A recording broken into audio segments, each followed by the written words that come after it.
On the night of February 24th, 1978, five young men attended a college basketball game in Northern California. They cheered, they bought snacks, they laughed, they drove off into the night. And then, without warning, they vanished. Months later, four of them would be found dead in the Sierra Nevada mountains. One would never be found at all. Their car was discovered abandoned, perfectly drivable, on a snowy mountain road that made no sense. Food, shelter, and heat would later be found unused. And evidence suggested at least one of them survived for months, only to die slowly, surrounded by everything he needed to live.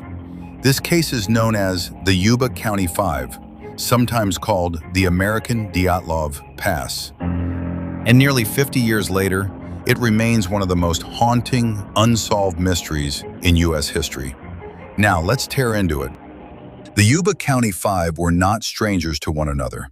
They were friends, close friends, who lived with their parents in Yuba City and Marysville, California. Their families affectionately called them the Boys. Jack Madruga, 30, a quiet Army veteran and the owner of the car. Bill Sterling, 29, friendly and dependable.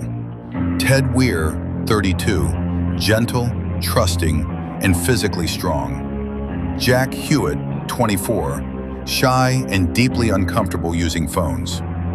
Gary Mathias, 25, charismatic but battling schizophrenia. Several of the men had mild intellectual disabilities, while Mathias struggled with serious mental illness, though by 1978, he was considered a treatment success story. Despite their challenges, they lived structured, responsible lives.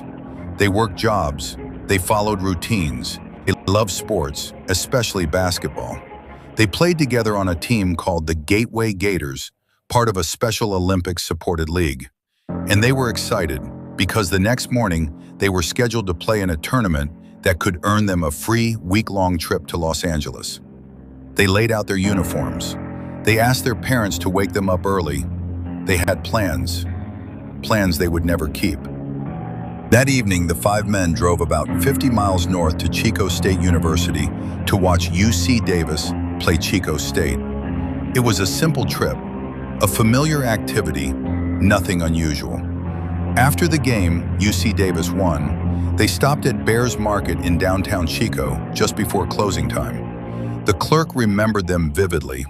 Five men, buying snacks, soda, and cartons of milk.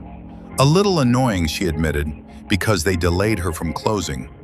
That moment, around 10 p.m., is the last confirmed sighting of the Yuba County Five. They left the store, got into Jack Madruga's 1969 Mercury Montego, and drove off. They never came home. When morning came and the men hadn't returned, their parents immediately knew something was wrong. This was not like them. They were punctual, predictable, responsible. Police in Yuba and Butte counties began searching the direct route between Chico and home. Nothing. Then 3 days later, a forest ranger came forward. He had seen a turquoise and white Mercury parked along Oroville-Quincy Road, deep in Plumas National Forest. On February 28th, deputies were led to the car. What they found made no sense. The Mercury was not damaged, not out of gas, not stuck beyond rescue. It was lightly snowed in, but could have been pushed free. The keys were missing.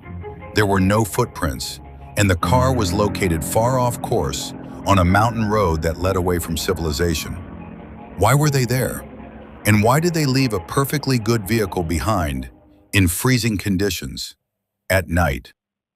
A chilling detail emerged from a man named Joseph Shones. That same night, Shones had driven into the mountains to attend a lodge event, but suffered a heart attack and became stranded in his car near where the Mercury was later found. For hours, he lay in agony. Then, sometime during the night, he saw headlights. Behind him, a car pulled up. People stood outside. One figure appeared to be a woman holding a baby. Shones called out for help. The voices stopped. The lights turned off. Later, flashlights appeared. Again, he called out. Again, silence. Eventually, Shones walked 8 miles to safety after his pain subsided. Doctors later confirmed he had, in fact, suffered a heart attack. But who were the people he saw? And why didn't they help? Another report complicated the mystery even further. On March 3rd, a store clerk in Brownsville, California, nearly 30 miles beyond the abandoned car, contacted police. She recognized the men from missing posters.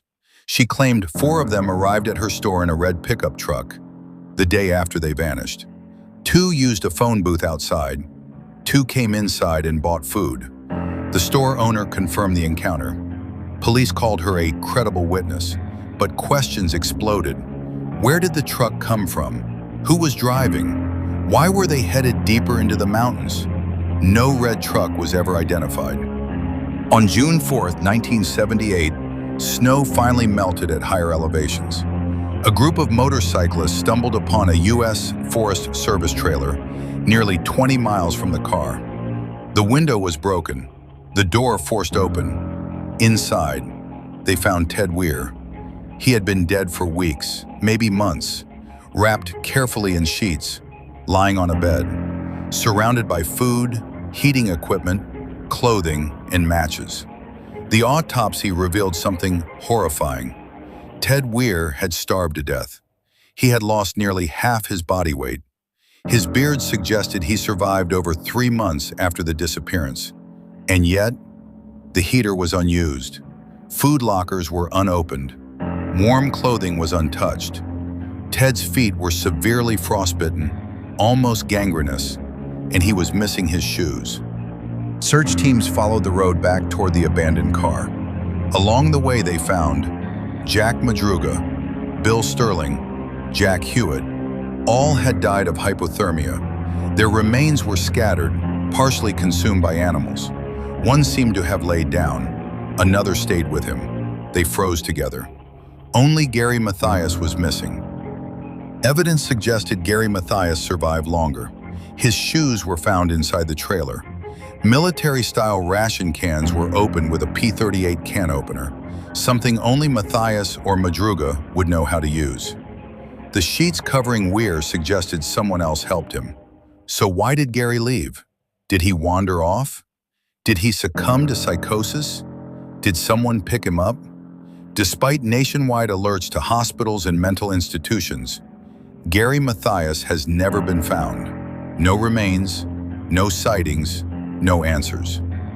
The Yuba County Five didn't die because of one mistake. They died because of a chain of impossible decisions. Leaving a working car, walking miles into snow, ignoring food and heat, separating when survival demanded unity. Was it confusion, fear, mental illness, or something or someone else? Nearly 50 years later, the case remains officially unsolved. And the question still echoes through the Sierra Nevada mountains. What really happened to the Yuba County Five? Thanks for watching.